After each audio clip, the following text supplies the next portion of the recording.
the Wilson twins, Emily and Ethan. The ramshackle cottage they called home was a stark contrast to the grandeur of their late grandparents' mansion, a mansion that held a dark secret. Local tales spoke of lingering spirits within its walls, remnants of tragedies that had befallen the town. On a dreary evening, as a chilling fog rolled into Ravenswood, Emily and Ethan decided to explore the attic of their ancestral home. The family's financial struggles had forced them to sell off most belongings, but the old mansion still held a few remnants of the past. The air in the mansion felt heavy with an ominous energy, but the twins, driven by curiosity and a need for distraction from their hardships, pressed on. In the dimly lit attic, they stumbled upon a dusty Ouija board tucked away in an ancient wooden box. Despite the eerie atmosphere, they dismissed the idea of supernatural occurrences and decided to play with the board, hoping for a momentary escape from their harsh reality. However, their laughter turned to fear as the planchette began to move on its own, spelling out messages that seemed to originate from a realm beyond. "Release me," the board spelled repeatedly, sending shivers down the twins' spines.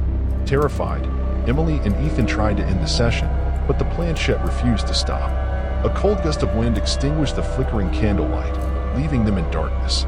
In that moment, a ghostly figure materialized before them, the spirit of a woman named Isabella, who had met a tragic end in the mansion years ago. Isabella spoke of a malevolent force that had ensnared her soul within the house. Desperate for release, Isabella pleaded with the twins to help her. Unbeknownst to Emily and Ethan, their attempt to free Isabella unintentionally bound their spirits to hers. The twins' eyes glazed over, their bodies becoming vessels for Isabella's tormented soul. Days passed, and the impoverished twins, once full of life, now moved with an eerie synchronicity. Their voices echoed in haunting unison, conveying cryptic messages that sent shivers down the spines of those who dared to listen.